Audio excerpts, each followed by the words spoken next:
Hello guys, स्वागत है आप सभी का आपका अपने यूट्यूब चैनल एनोशन क्लासेस पर। तो फ्रेंड्स, कुछ दिनों से वीडियोस आपके पास नहीं आ रही थी क्योंकि थोड़ा सा टाइम का इशू चल रहा था। ठीक है, क्योंकि मुझे अपने जो कोचिंग में वहाँ पे भी क्लासेस लेनी होती है। ठीक है, तो थोड़ा टाइम नहीं मिल पा रहा था, तो आज मैंने टाइम मैनेज करके निकाला है। ठीक है तो चलिए चलते हैं हम अपने अगले वीडियो में, जिसमें हम क्या पढ़ेंगे, झारखंड के क्षेत्रीय राजवंश। और ये हमारा जो है वो 9वां वीडियो होगा। ठीक है, तो फ्रेंड्स, मैंने आपको पहले यहाँ तक बताया था कि छोटा नागपुर खास के नागवंशी शासक। तो इसमें हमने क्या क्या पढ़ा था। तो फनी मुकुट रॉय के बारे पढ़ा, मुकुट रॉय के बारे पढ़ा, मदन रॉय के बारे पढ़ा, प्रताप रॉय। यहाँ तक हमने कहाँ तक कंप्लीट कर लिया था, तो दुर्जन साल तक हमने कंप्लीट कर लिया था, जिसे जहांगीर ने किसकी पदवी दी थी, तो शाह की पदवी या तो फिर शाही की पदवी।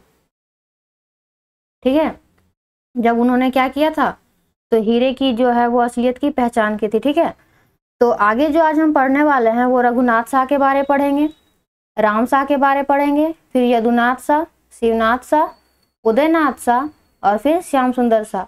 उसके बाद जो है हमारा छोटा नागपुर खास का जो नागवंश है वो सारा जो है वो हमारा कंप्लीट हो जाएगा। ठीक है, तो चलिए हम आगे चलते हैं। देखिए, अब हमें पढ़ना है क्या, रघुनाथ शाह। तो देखिए, जो रघुनाथ शाह था वो कौन था, तो ये औरंगजेब का समकालीन था। यह औरंगजेब का समकालीन था। ठीक है, औरंगजेब का समकालीन। ठीक है, इसके शासनकाल में 2 आक्रमण हुए थे। इसके शासनकाल में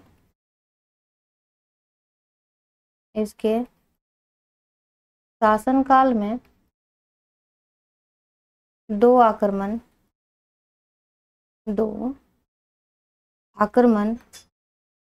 हुए। ठीक है, तो पहला किसका आक्रमण हुआ, तो पहला जो था वह मुगलों का आक्रमण हुआ। ठीक है, और दूसरा जो आक्रमण हुआ वो चेरोवंशी शासक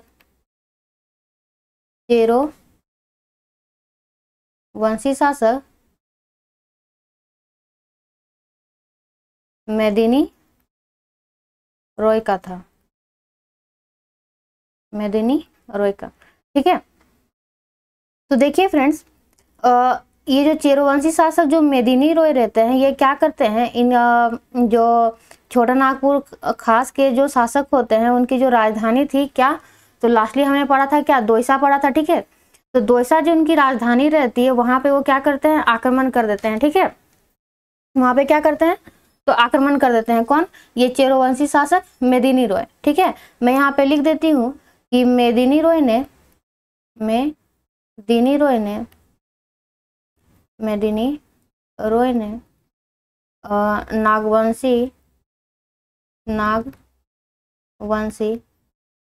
नागवंशी शासकों की राजधानी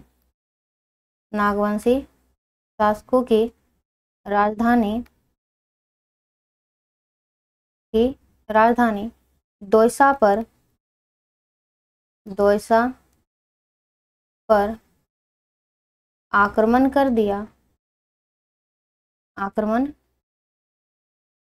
करके वहां लूटपाट की। ठीक है, तो लूटपाट करने के दौरान वहां पे एक पत्थर का दरवाजा उन्हें मिलता है। ठीक है, जिसे उन्होंने क्या किया था, तो पलामू के नए किले में क्या कर दिया, उसने स्थापित कर दिया। ठीक है, मैं यहाँ पे लिख देती हूँ कि इस लूट खसोट के सामान में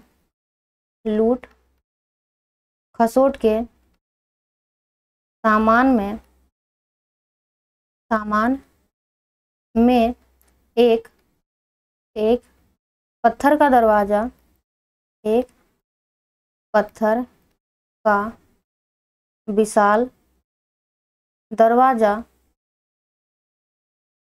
का विशाल दरवाजा मिलता है, जिसे वह पलामू के नए किले में पलामू के नए किले में लगवाता है, पलामू के नए किले में लगवाता है, जिसे अभी हम क्या जानते हैं, तो नागपुर दरवाजे के नाम से जानते हैं, नागपुर द्वार या नागपुर दरवाजे के नाम से जानते हैं, ठीक है, नागपुर दरवाजे के नाम से जानते हैं, ठीक है। देखिए ये जो रघुनाथ सा जो होता है वो बहुत ही क्या होता है, तो दानी प्रवृत्ति का होता है, ठीक है, एक दयालु भी होता है और धार्मिक और दानी प्रवृत्ति का होता है, ठीक है। तो इसके शासनकाल में 2 मंदिरों का निर्माण भी हुआ है, ठीक है। यहाँ पे लिख देती हूँ मैं कि रघुनाथ सा रघुनाथ सा धार्मिक तथा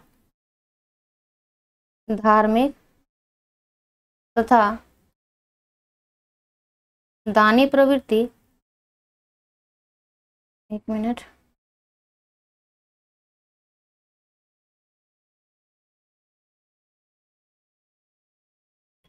दानी, एक मिनट जरा आप लोग,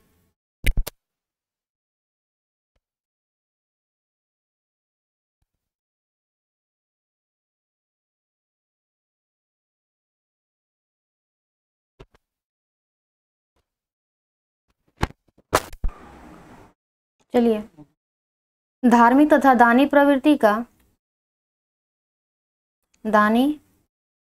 का होता है, अतः इनके शासनकाल में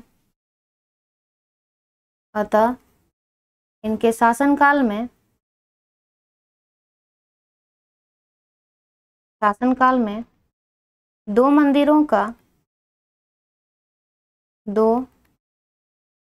का निर्माण भी हुआ है, हुआ है। तो पहला कौन सा है, तो एक है आपका मदन मोहन मंदिर, ये स्थित है आपका बोडिया में, ठीक है। और दूसरा जो है वो राम सीता मंदिर, ठीक है, राम सीता मंदिर, ये आपका पड़ता है कहाँ पे, तो चुटिया में, ठीक है, ये कहाँ पे आता है, चुटिया में।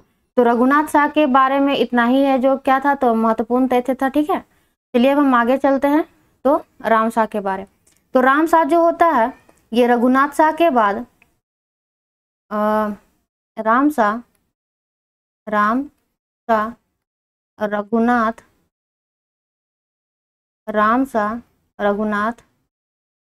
शाह के बाद नागवंशी शासक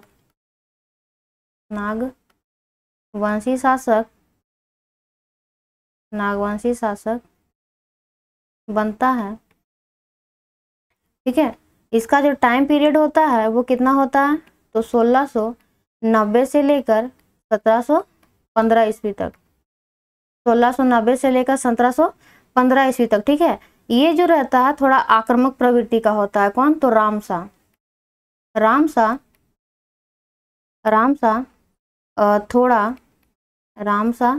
थोड़ा आक्रामक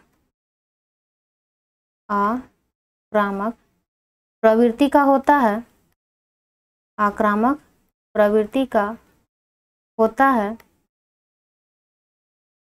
तो आक्रामक प्रवृत्ति का होता है मतलब ये किसी से क्या हो सकता है कि कभी युद्ध किए होंगे, ठीक है। तो देखिए कि इन्होंने या राम शाह ने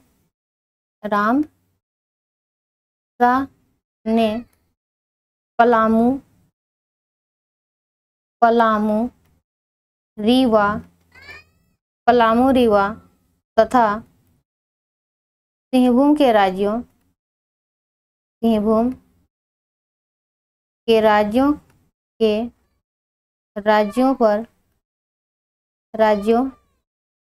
पर आक्रमण किया,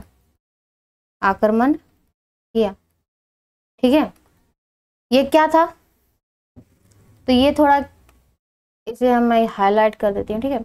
रामशाह जो होता है वो क्या होता है, थोड़ा आक्रामक प्रवृत्ति का होता है, ठीक है। कैसा होता है, थोड़ा आक्रामक प्रवृत्ति का, थोड़ा गुस्सैल टाइप का, ठीक है। तो अब इस टाइप में थोड़ा सा अगर कोई व्यक्ति है तो क्या करेगा, युद्ध करेगा, ठीक है। तो रामशाह जो होता है वो क्या करता है कि पलामू, रीवा और सिंहभूम के राज्यों के साथ क्या करता है, इसका ये उन पे क्या करता है, तो आक्रमण करता है, ठीक है। आक्रमण करने के बाद ये इनके साथ वैवाहिक संबंध भी क्या करता है, तो स्थापित करता है। क्या करता है, इनके साथ वैवाहिक संबंध भी क्या करता है, स्थापित करता है। तो किससे किसके साथ, तो देखिए बाद में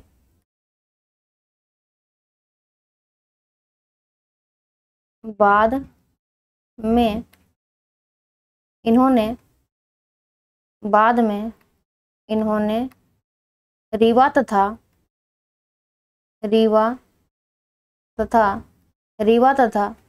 सिंहभूम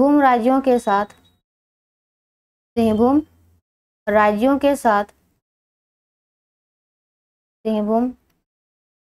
के साथ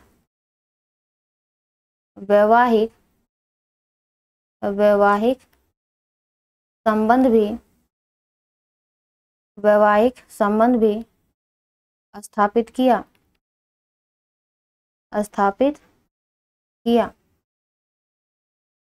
ठीक है।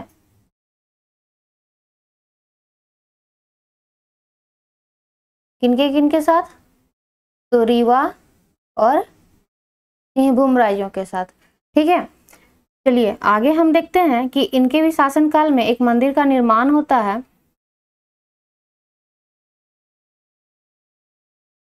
इनके शासनकाल में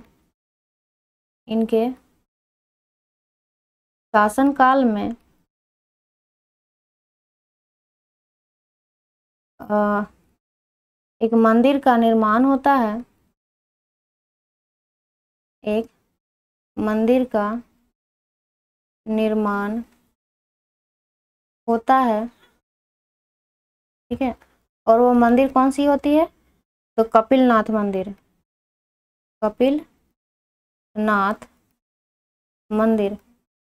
ठीक है। और निर्माण किसने करवाया था, तो खुद रामशाह ने।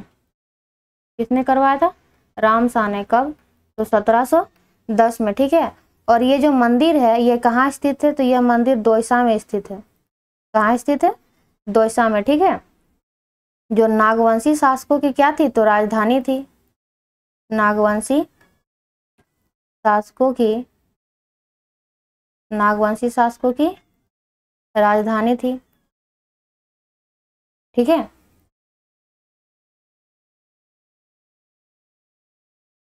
देखिए इनके शासनकाल में क्या हुआ, तो एक मंदिर का निर्माण होता है, ठीक है। कौन से मंदिर का, कपिलनाथ मंदिर का। और कपिलनाथ मंदिर का निर्माण किसने करवाया था, तो खुद रामशाह ने करवाया था। कब, 1710 में, ठीक है। और ये कहाँ स्थित है, तो दोयसा में, जो नागवंशी शासकों की क्या होती है, तो राजधानी होती है, ठीक है। चलिए अब हम आगे चलते हैं।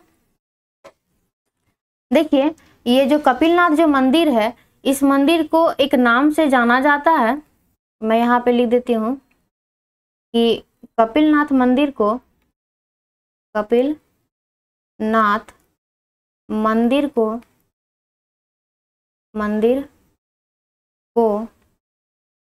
दोयसा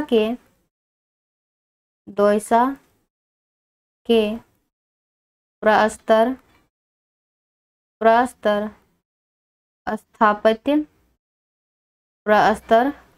स्थापत्य का सर्वश्रेष्ठ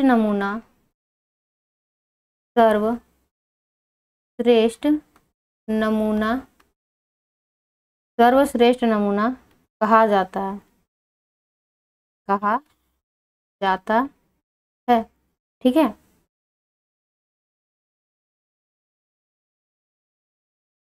कपिलनाथ मंदिर को और कौन से नाम से जाना जाता है, तो दोयसा के प्रस्तर स्थापत्य का सर्वश्रेष्ठ नमूना, ठीक है। इसे आप याद रखिएगा क्योंकि क्वेश्चन में आपको पूछ सकता है कि दोयसा के प्रस्तर स्थापत्य का सर्वश्रेष्ठ नमूना किसे कहा जाता है, तो कपिलनाथ मंदिर को, जो कहाँ स्थित है, तो वो दोयसा में स्थित है, ठीक है। चलिए अब हम आगे देखते हैं। देखिए हमने रामशाह के बारे तो जान लिया, ठीक है। अब हम चलते हैं अगले शासक की ओर, ठीक है। और अगला शासक हमारा क्या है, तो यदुनाथ शाह। एक मिनट,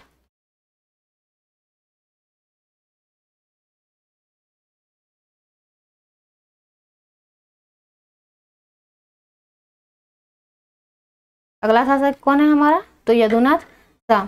यदुनाथ शाह जो है यह राम शाह के बाद,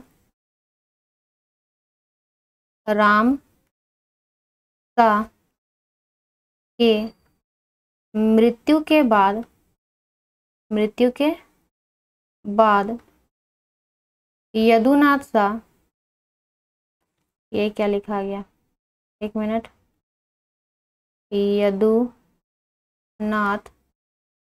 शाह नागवंशी शासक, नागवंशी शासक बनता है, नागवंशी शासक बनता है, ठीक है। इसके शासनकाल में क्या हुआ था कि जो बिहार का मुगल सूबेदार रहता है वो इसके ऊपर क्या कर देता है, तो आक्रमण कर देता है, ठीक है। वो जो बिहार का जो मुगल सूबेदार रहता है उसका नाम रहता है आपका ये सर बुलंद खां, ठीक है, जो 1717 में क्या करता है, इसके ऊपर आक्रमण कर देता है, ठीक है। मैं यहाँ पे लिख देती हूँ कि इसके शासनकाल में, इसके शासन काल में बिहार का सूबेदार, बिहार का सूबेदार कौन होता है, सर बुलंद खां, सर बुलंद खां जो होता है वो क्या करता है, तो आक्रमण कर देता है किसके ऊपर, यदुनाथ शाह के ऊपर, यदुनाथ शाह के ऊपर। कब आक्रमण करता है, तो 1717 ईस्वी में, ठीक है।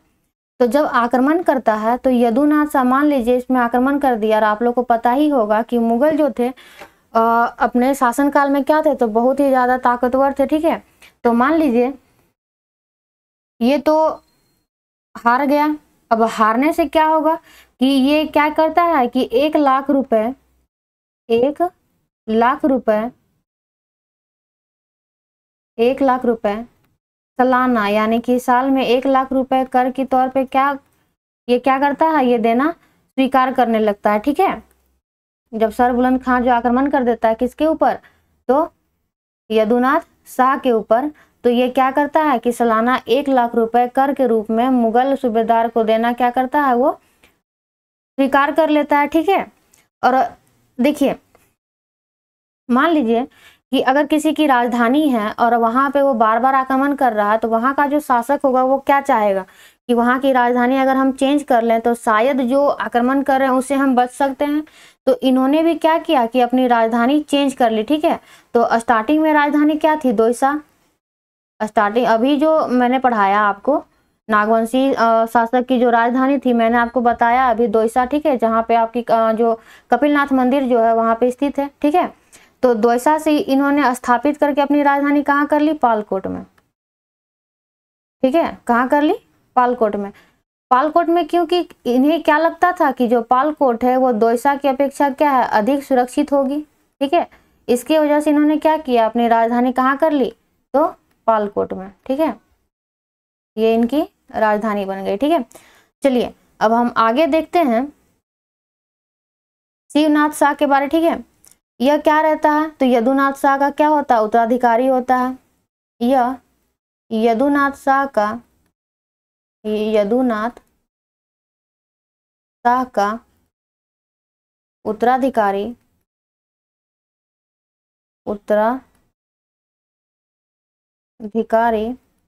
उत्तराधिकारी था, जो अगला नागवंशी शासक, नागवंशी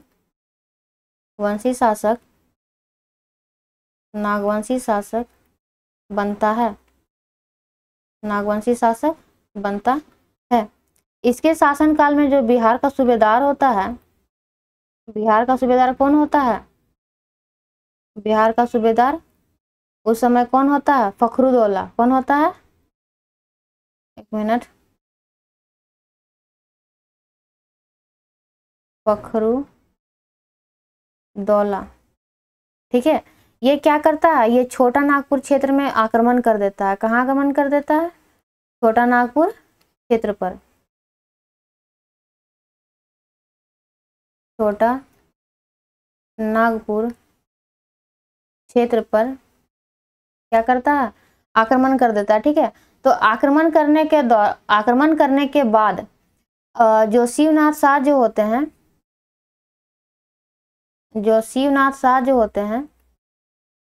शिवनाथ शाह, इस मुगल सूबेदार को, यानी किसे? तो फखरुद्दौला को। एक मिनट, ये थोड़ा सा पेन टैब प्रॉब्लम कर रहा है। देखिए, ये जो शिवनाथ शाह जो होता है, ठीक है, इससे हम कुछ और कलर से कर लेते हैं। ठीक है,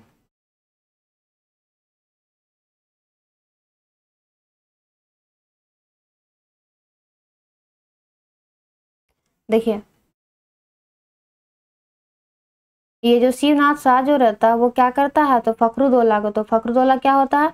बिहार का मुगल सूबेदार होता है। ठीक है, तो इसे 12,000 रुपये, 12,000 रुपये, ठीक है, सालाना किसके तौर पे? तो कर के तौर पे इसे देना क्या करता है? तो ये मंजूर करता है। ठीक है, इसके अलावा इसमें और कुछ भी नहीं है। ठीक है, चलिए अब हम अगले शासक की ओर बढ़ते हैं। तो अगला जो शासक है वो हमारा कौन है? तो उदयनाथ शाह। ठीक है, तो यह जो होता है, ये अभी हमने क्या पढ़ा? शिवनाथ शाह के बारे। तो उदयनाथ शाह क्या होगा? शिवनाथ शाह का उत्तराधिकारी होगा। ठीक है, इसका कलर हम चेंज कर लेते हैं। देखिए, यह कलर क्यों नहीं चेंज हुआ? एक मिनट, यह शिवनाथ शाह का,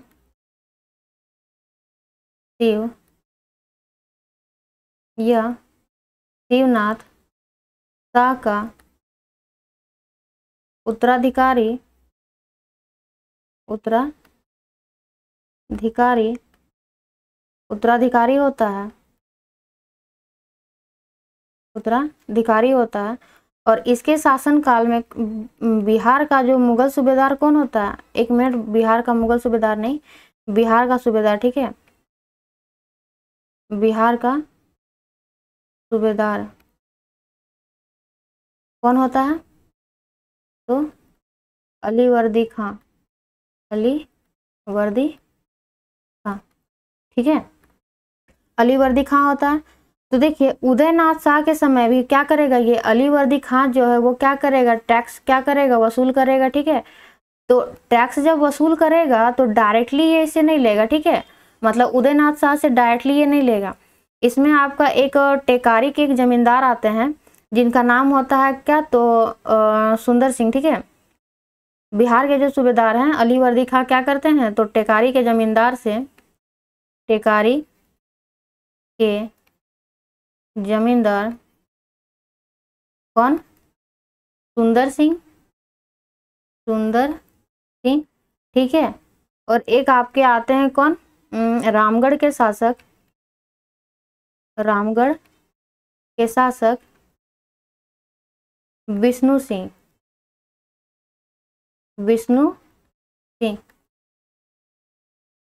ठीक है, तो इन दोनों के माध्यम से क्या होता है? यानी कि टेकारी के जो जमींदार होते हैं कौन? सुंदर सिंह। ठीक है, और रामगढ़ के शासक कौन? विष्णु सिंह।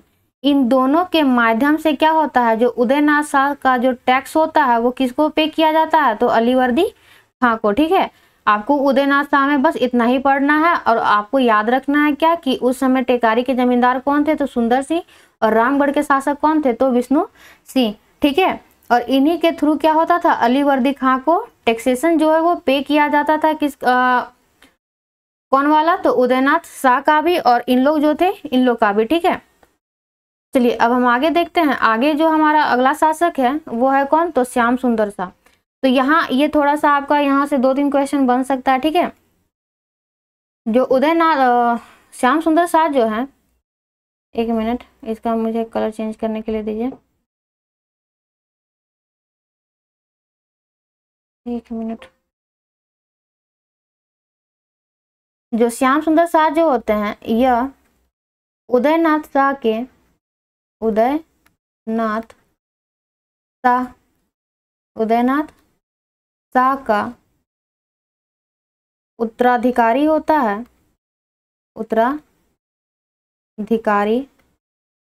उत्तराधिकारी होता है। मतलब क्या, अगला नागवंशी शासक बनेगा, ठीक है। इनके शासनकाल में क्या होता है, तो मराठों का आक्रमण होता है, ठीक है। और मराठों का बंगाल पे आक्रमण होता है, और बंगाल जाने के लिए उन्होंने किसका यूज किया था, तो झारखंड का, ठीक है। इसके शासनकाल में,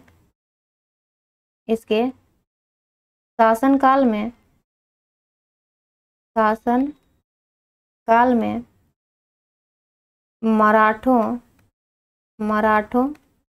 ने बंगाल पर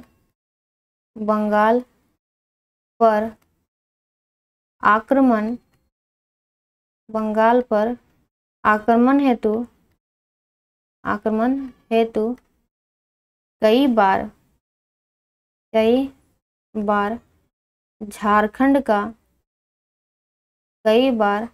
झारखंड का प्रयोग किया, ठीक है। तो जो प्रथम बार होता है वो होता है आपका कब, प्रथम बार कब हुआ था, 1742 में। एक मराठा होते हैं कौन, तो भास्कर राव पंडित, इन्होंने क्या किया था, तो बंगाल पर आक्रमण किया था, ठीक है। ये क्या करते हैं, भास्कर राव पंडित बंगाल पर आक्रमण करते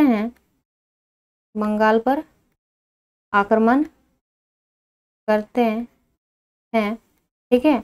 लेकिन उस समय जो तत्कालीन, मैंने आपको बताया ना अभी अलीवर्दी खां के बारे, तो बंगाल और बिहार उस समय एक हुआ करता था, ठीक है। तो तत्कालीन जो वहां के सूबेदार कौन थे, अलीवर्दी खां।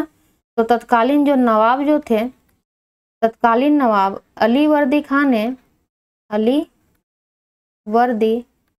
ने उनको बंगाल से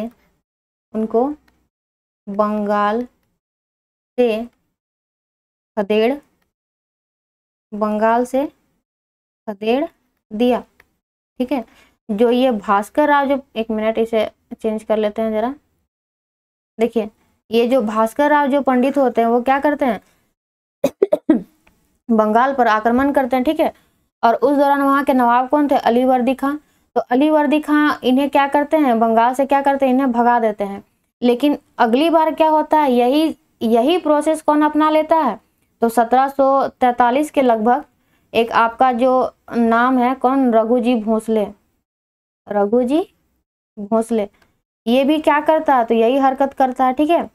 और इसने जब आक्रमण किया तो इसकी जो शिकायत है, इसकी शिकायत जो अलीवर्दी खां जो होता है,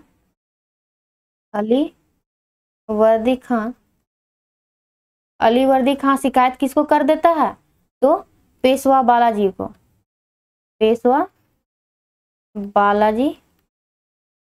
ठीक है। इसकी शिकायत वो किसे कर देता है, तो पेशवा बालाजी राव से। तो ये बात जब पता चलती है किसको, पेशवा बालाजी को, कि रघुजी भोसले क्या करने आया है, तो बंगाल पे आक्रमण करने के लिए आया है, ठीक है। तो ये जो पेशवा जो बालाजी राव हैं, ये क्या करते हैं, तो बंगाल की ओर अपना रुख करते हैं, ठीक है। मैं यहाँ पे लिख देती हूँ कि इस बात की पता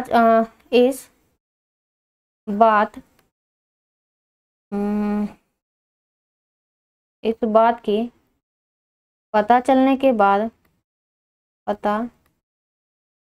के बाद पेशवा बंगाल की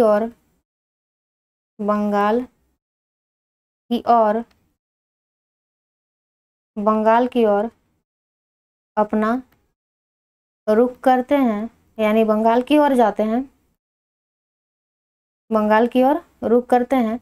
तो जब ये बात किसे पता चलती है, रघुजी भोसले को, ठीक है, कि पेशवा जो है बंगाल की ओर क्या कर रहे हैं, आ रहे हैं, तो रघुजी भोसले क्या करता है ना कि मानभूम क्षेत्र से वो क्या करता है, वापस अपने राज्य लौट जाता है, ठीक है।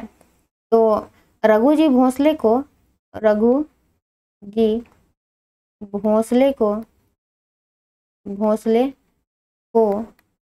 यह बात पता चलने के बाद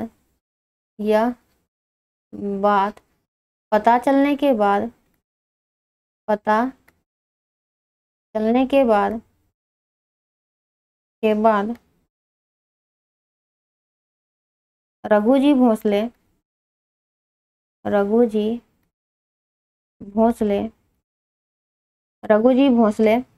मानभूम क्षेत्र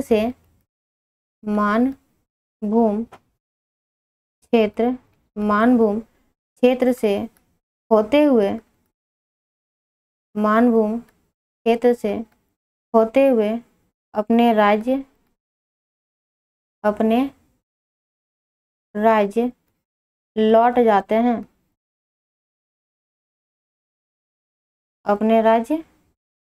लौट जाते हैं, ठीक है। देखिए उसके बाद 31 अगस्त 1743 को रघुजी भोसले और पेशवा के बीच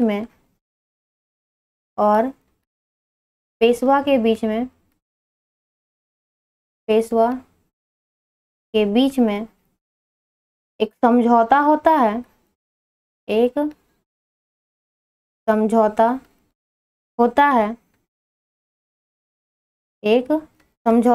है, जिसके अनुसार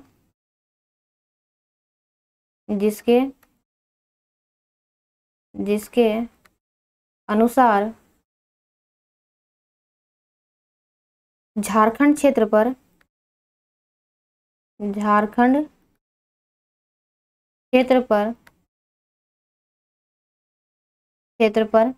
रघुजी भोसले का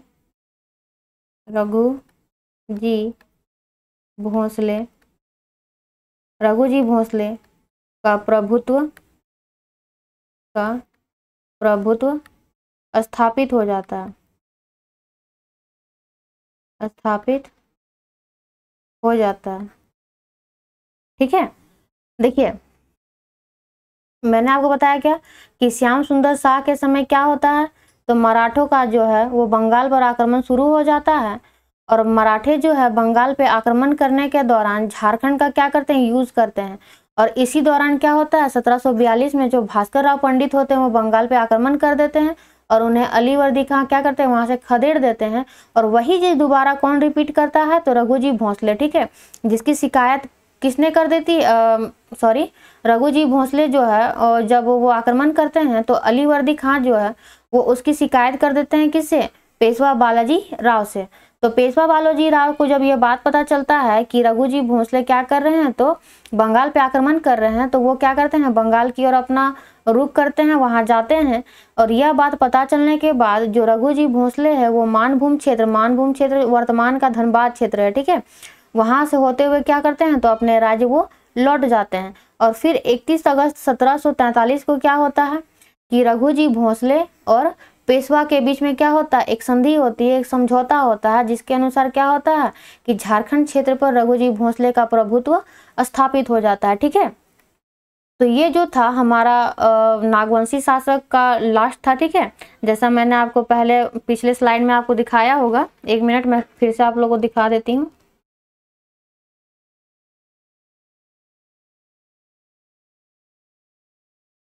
देखिए ये जो अभी हमने पढ़ा, 1 मिनट,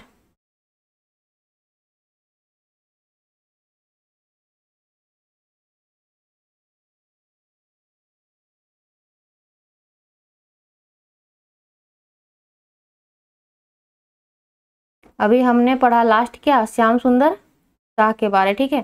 तो ये जो है हमारा छोटा नागपुर खास के नागवंशी जो शासक है वो सारे हमारे समाप्त हो चुके हैं। अब हम चलेंगे कहाँ, तो अगले जो शासक मैंने आपको बताया था कि पलामू का चेरो वंश आएगा, सिंहभूम का सिंह वंश आएगा, ठीक है। तो चलिए अब हम आगे उसके बारे पढ़ते हैं।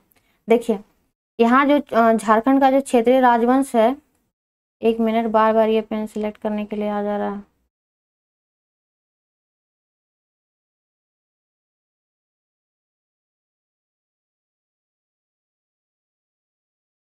देखिए, जो क्षेत्रीय जो राजवंश है, हमने झारखंड का मुंडा राज कंप्लीट कर लिया, ठीक है। छोटा नागपुर खास का नागवंश हमने अभी अभी कंप्लीट किया, ठीक है। अब अगला जो शासक आएगा वो कौन आएगा, तो पलामू का रक्सैल वंश, ठीक है।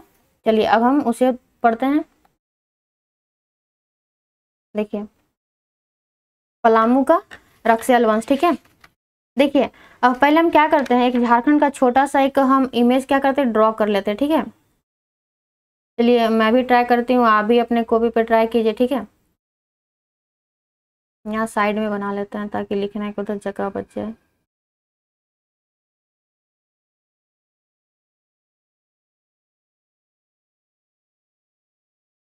पहले जो वर्तमान में नहीं, पहले जो आपका जो पुराना जो झारखंड का इमेज है, उसमें जो ये साइड वाला पार्ट ज़्यादा लिखना हुआ नहीं है, ठीक है। तो ऐसा नहीं कि आप अपने कॉपी पे उटपटांग बना ले, ठीक है।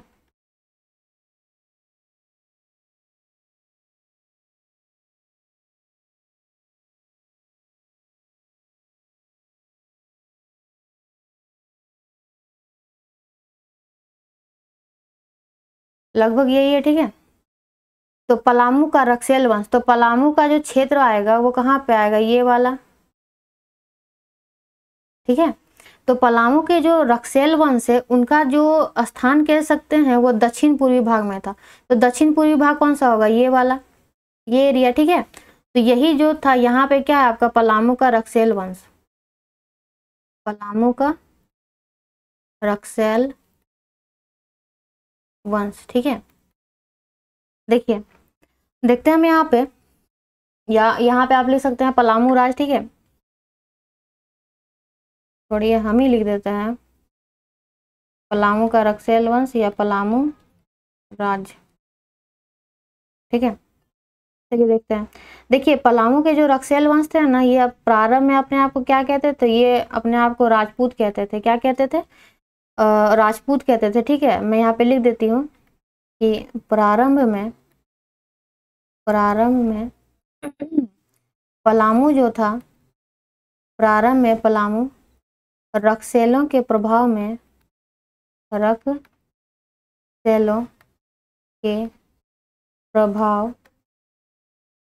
के प्रभाव में था, ठीक है। पलामू का कौन सा एरिया, तो दक्षिण पूर्वी भाग, दक्षिण पूर्वी भाग, ठीक है। सॉरी, दक्षिण पूर्वी भाग। ये अपने आप को क्या कहते थे, ये अपने आप को राजपूत कहते थे। क्या कहते थे, राजपूत, ठीक है। इनकी जो शाखाएं थी वो दो थी, जो रक्सैल जो थे, इनकी जो शाखाएं थी वो दो थी, ठीक है। मैं यहाँ पे लिख देती हूँ कि रक्सैलों की दो शाखाएं थी, दो शाखाएं थी, ठीक है।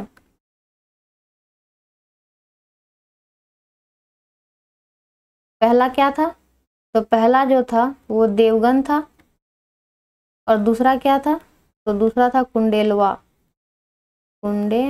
ठीक है। दो शाखाएं क्या क्या थी, एक देवगन और दूसरा कुंडेलवा, ठीक है। तो इन दोनों शाखाओं की बोल सकते हैं जो राजधानी है, इन्होंने दोनों की जो शाखाएं थी, इन्होंने दोनों शाखाओं ने क्या किया था, तो किले का निर्माण किया था, किले का निर्माण किया, ठीक है। इन दोनों शाखाओं ने क्या किया, किले का निर्माण किया, और उसे ही अपनी राजधानी भी बना ली, उसे क्या कर लिया, अपनी राजधानी भी बना ली, ठीक है। इनके शासनकाल में कुछ जो जनजाति थे, एक मिनट, इनके शासनकाल में मैं यहाँ पे लिख देती हूँ कि रक्सैलों के समय, रक्सैलों के समय, रक्सैलों के समय की महत्वपूर्ण जनजातियाँ, की महत्वपूर्ण जनजातियाँ, महत्वपूर्ण जनजातियाँ कोरवा, कोरवा, गोंड, उसके बाद आपका एक पहाड़िया और खरवार, पहाड़िया या खरवार। रक्सैलों के समय की महत्वपूर्ण जनजातियां क्या क्या थी? कोरवा, गोंड, पहाड़िया और खरवार। ठीक है, देखिए ये जो खरवार जो थे, खरवार जनजाति की जो संख्या थी वो बहुत ही ज्यादा थी। ठीक है, लिख सकते हैं यहाँ पे कि ये सर्वाधिक संख्या में थे। ठीक है, या खरवार जो जनजाति थी इनकी सर्वाधिक संख्या थी। और इनके शासक कौन हुए? तो इनके शासक प्रताप धवल, प्रताप धवल।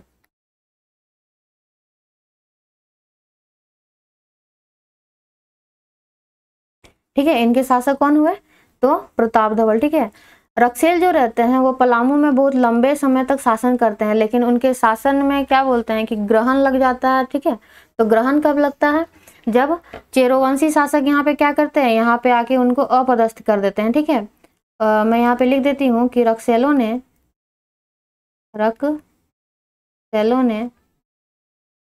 पलामू में, रक्सेलों ने पलामू में लंबे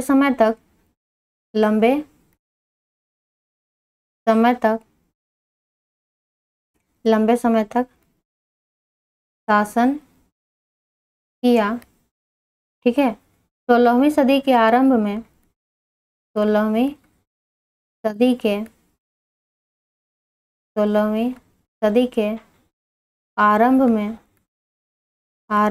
में चेरो द्वारा या चेरो शासकों द्वारा रक्सैलों को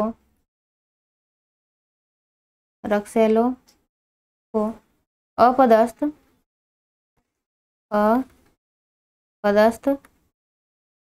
कर दिया जाता है, अपदस्थ कर दिया जाता है। ठीक है, उसके बाद 1572 में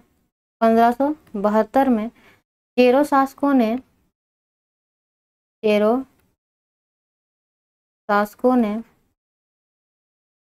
चेरो वंश की स्थापना की, चेरो वंश की स्थापना की, जिसके संस्थापक कौन बनते हैं? तो भागवत राय। ठीक है, इसके संस्थापक कौन बनते हैं? भागवत राय। ठीक है, देखिए